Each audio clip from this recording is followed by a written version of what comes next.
आसा दिनै मोनथिबाय नोंथाङा अल आसाम फुटबल एसोसिएशननि भाइस प्रेसिडेन्ट एबा लेङाइ आफादगिरिखौ मोननो हादों। बेवहाय जों अल बड' जार्नालिस्ट एसोसिएशनफोरा नोंथांखौ बरायबाय आरो बे समाव नोंथांनि बे एसोसिएशननि बिबान मोननाय मोनदांथिखौ जों मोनथियो। गिबियावनो आङो अल आसाम फुटबल एसोसिएशनाव सासे लेङाइ आफादगिरि बिबान मोननायनि थाखाय आरो बे खामानिखौ मावनो खाबु होनायनि थाखाय आसामनि गिबि मन्थ्रि डक्टर हिमन्त बिश्व शर्मा बिथांनो साबायखर जासिगोन आरो जोंनि बिटिआरनि मानगोनां गाहाय मावफुं सोद्रोमा रमद बरन बिथांनिसिमबो आङो गिबियावनो साबायखर जासिगोन। आरोबाव आङो साबायखर जासिनो लुबैबावगोन जोंनि जोंनि 8 जन जोंनि उदालगुरि भेरगाव बे मोननै जिल्लाया 8 जनाव गोलैयो। आसाम फुटबल एसोसिएशना 10 जन दङ, बिनिनो जों 8 जनाव आरो 8 जननि गेजेराव आङो तामुलपुर डिस्ट्रिक्ट स्पर्ट्स एसोसिएशना आंनो क्रेडेन्सियेल होदों आरो बिथांमोननि क्रेडेन्सियेल होनायजों आङो आसाम फुटबल एसोसिएशनाव लेङाइ आफादगिरिनि मासिखौ मोननो हादों। बिनि थाखाय आङो तामुलपुर डिस्ट्रिक्ट स्पर्ट्स एसोसिएशन बिथांमोननो आंनि गोरबो सिंनिफ्राय साबायखर जासिनाय थाहैबाय। आरो जोंनि बड'लेण्ड ओनसोलाव जिहेतु जोलुर गेलेनाया बेसेबांबा बोसोर सिगांनिफ्रायनो सोलिबोबाय थादों। जोंनि ओनसोलाव गेलेग्रा फोथार गैयै समावबो गोबां गेलेगिरिफ्रा बा जोंनि सुबुंफ्रा बा बिसेसकै ट्राइबेल हारिनि सुबुङा बे जोलुर गेलेनायखौ गेलेबोबाय थादों आरो बेबायदियै जोङो सरकार खुंनायनि खाबु मोननायनि उनाव प्रमद बर' बिथांनि दैदेननायाव जोङो गिबि खेबनि थाखाय सा सानजा भारताव थानाय 6थि फारिनि जिफोर काउन्सिल एबा 6 सिडिउल काउन्सिल जों बेखौ टुर्नामेन्ट हिसाबै खुंदों। बेखौ जोङो ISPL होननानै बुंदों, inter 6 schedule premier football league. बेखौ जोङो आबुङै जों खुंफुंनो हादों जोंनि बड'लेण्डआव आरो बिनि उनाव सन्तोष ट्रफि आरो बिनि उनाव दानि गाहाय नेहाथारि डक्टर सांग्रां ब्रह्म आसाम फुटबल एसोसिएशननि नेहाथारि बिथांनि दैदेननायाव आइ लिगनिबो बेहाय मोनसे सेलेक्सन ग्रुप बि बिनिबो मोनसे बेहाय कम्पिटिसन जालांदों फुटबलनि। बेबायदिनो जोङो जोंनि बड'लेण्ड ओनसोलाव जोङो नैबे फ्राय 2 बोसोराव प्रमद बर' बिथांनि दैदेननायाव जोलुरल' नङा गुबुन गुबुन गेलेनायखौबो जों जौगाहोनो हादों आरो बे जोंनि खामानि मावनायखौ नुनानैनो हयथ' आसाम फुटबल एसोसिएशननिफ्रायबो जोंखौ गनायथि होदों। आं बिनि थाखाय आसाम फुटबल एसोसिएशन गासै दैदेनगिरि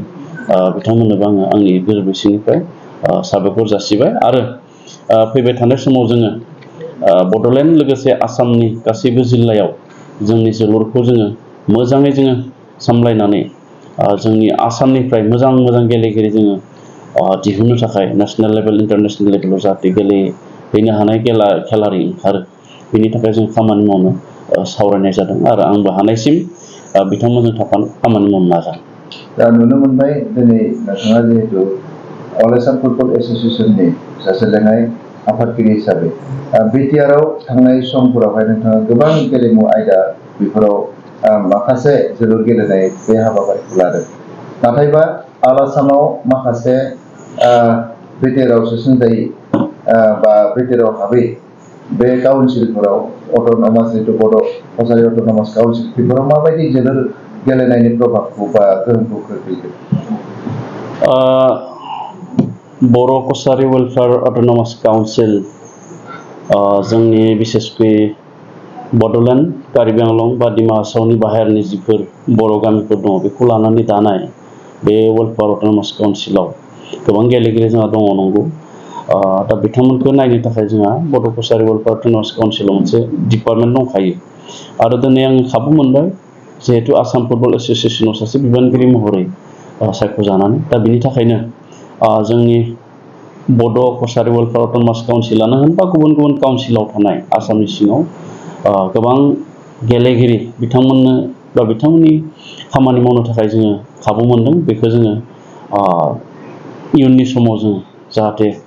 बिथांमोनाबो गेलेनायनि थाखाय सरकारनिफ्रायनो होन बा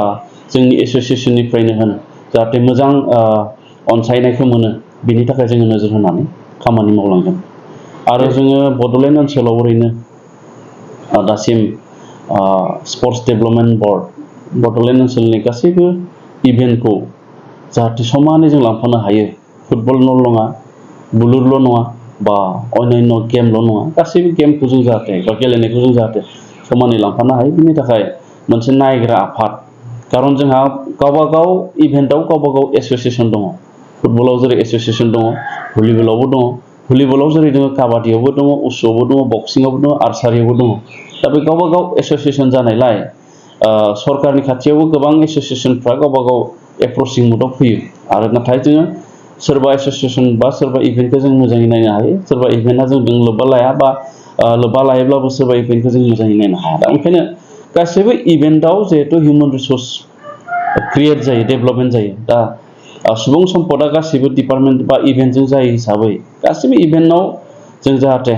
जोंनि खेलारिफोरखौ दैथायहरनो हायो बा गासैबो इभेन्टनि गेलेगिरिफोरखौ जोङो सरकारनिफ्राय खाबु होनो हायो बेनि थाखाय जोङो मोनसे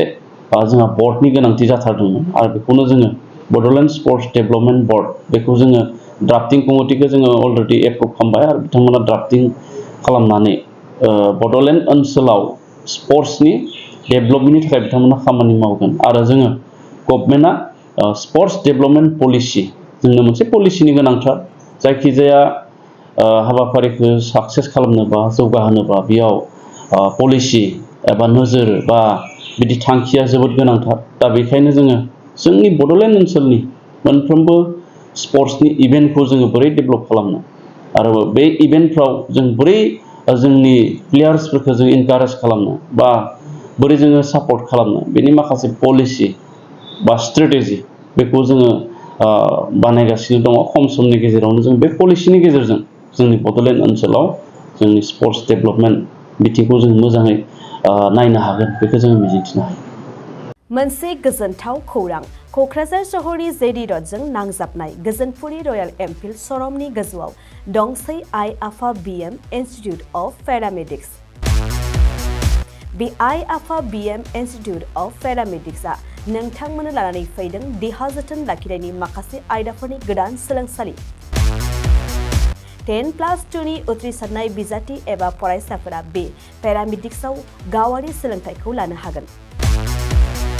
क'क्राझार सहरनि गोजोनपुरि एबा गांजिमा बाजारजों नांजाबनाय आइ आफा बिएम इन्स्टिट्युट अफ पेरामेडिक्सआ नोंथांमोननि थाखाय गोदान मुं थिसननाय आयदाफोरानो जादों medical laboratory technology assistant nursing first aid patient care dialysis technician OT technician physiotherapy कर्सखौ 2 बोसोरनि गेजेरावनो आबुं खालामनानै BSS डिप्ल'माखौ लानो हागोन बेजों लोगोसेयैनो ICU टेक्निशियन आरो रेडियोल'जि टेक्निशियन्स कर्सखौ बोसोरसेनि गेजेरावनो आबुं खालामनानै BSS डिप्ल'माखौ लानो हागोन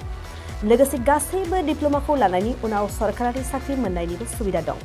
जुदि नोंथांमोना बेफोर कर्सनि थाखाय गोदानै मुं थिसननो गोसो दंब्ला आइ आफा बिएम इन्स्टिट्युट अफ पेरामेडिक्सनि नैबे मबाइल नम्बर 9821663110 एबा 6002559220 आव थोंजों सुलाद ला